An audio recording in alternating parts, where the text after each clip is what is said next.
Welcome, and today's story is Jimmy's First Halloween.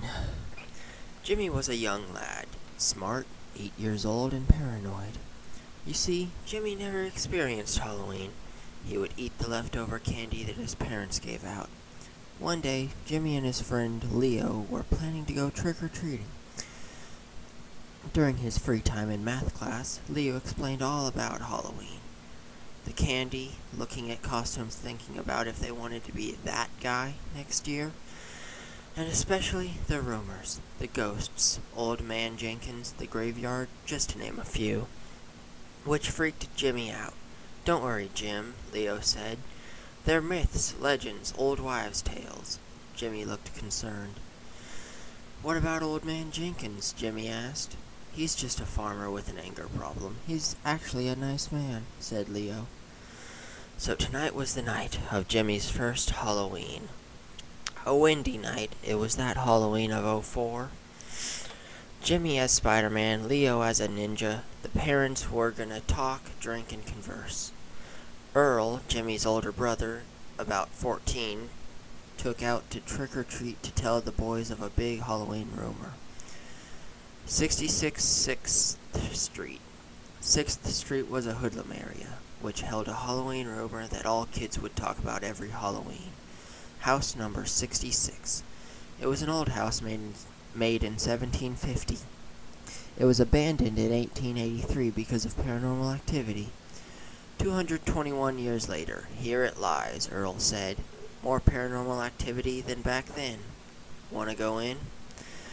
They had some candy just in case they got hungry, and Earl brought some water and Coke Zero in case they were thirsty. They walked in. It had a cold, empty feel to it. Whispers of past lives could be heard from down the hall. Boys were shivering from head to toe. "Hey, what's that?" Earl said. "Ah!" both of the kids yelled. Earl rolled on the floor, laughing hysterically, until the door slammed shut. Earl was paralyzed. A breath of cold air went on Jimmy's neck. "Okay, Earl, enough with the jokes. We get it," said Jimmy. Help me," as Earl was slowly being paralyzed up to his nose. He couldn't talk, but he could still breathe. Leo turned around and started to cry. Earl was slowly dying. He could tell. The rumor was if you were paralyzed in that house, you would be able to breathe, but as soon as they fell asleep, they died. "Come on, Jim," Leo said. Earl said he will stay behind us, so they went.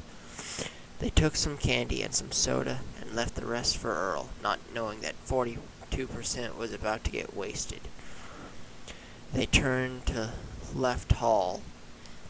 They saw a figure, a woman's figure. Her outline was a light blue. You could see her heart, beating, throbbing. A white mist followed her as she reached toward the boys. "Come, I know your fate." She ended with a T. The boys, too scared to question it, they ran back, but had nowhere to go except left. They rammed into the wall near the hallway. They burst through. It was a bedroom. A bed, toys, a lamp. The hole in the wall fixed itself.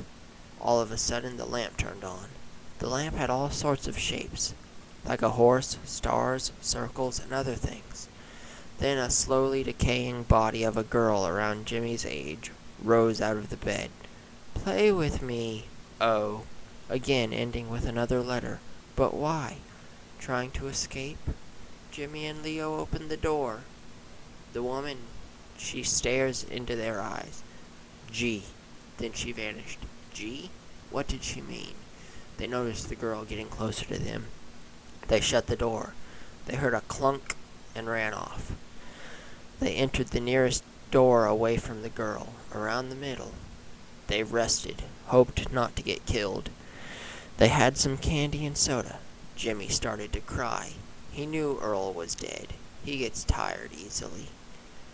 He started to worry about his family. His mom, his grandparents, and his dad. His dad was a ghost hunter and died in this house. He realized this was the room he got killed in. He had no clue what to do. Leo tried to comfort him. I knew I shouldn't have came.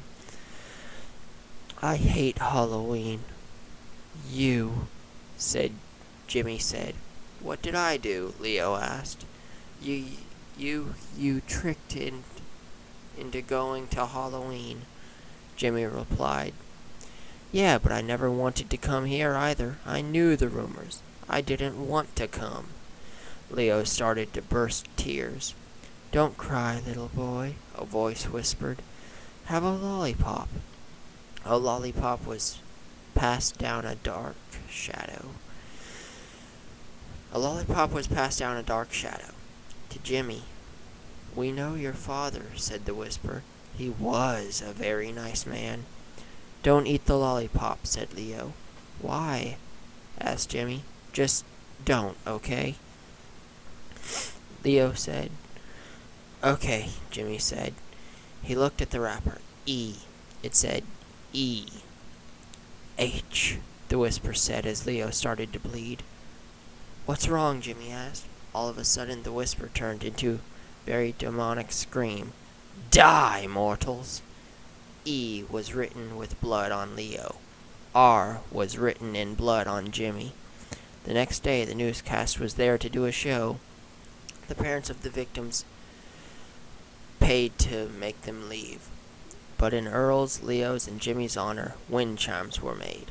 A special kind that has a certain melody to it. So if you bought wind chimes that have a weird sound to them, know this. Jimmy will be there. Together. And that is the end of the story for now.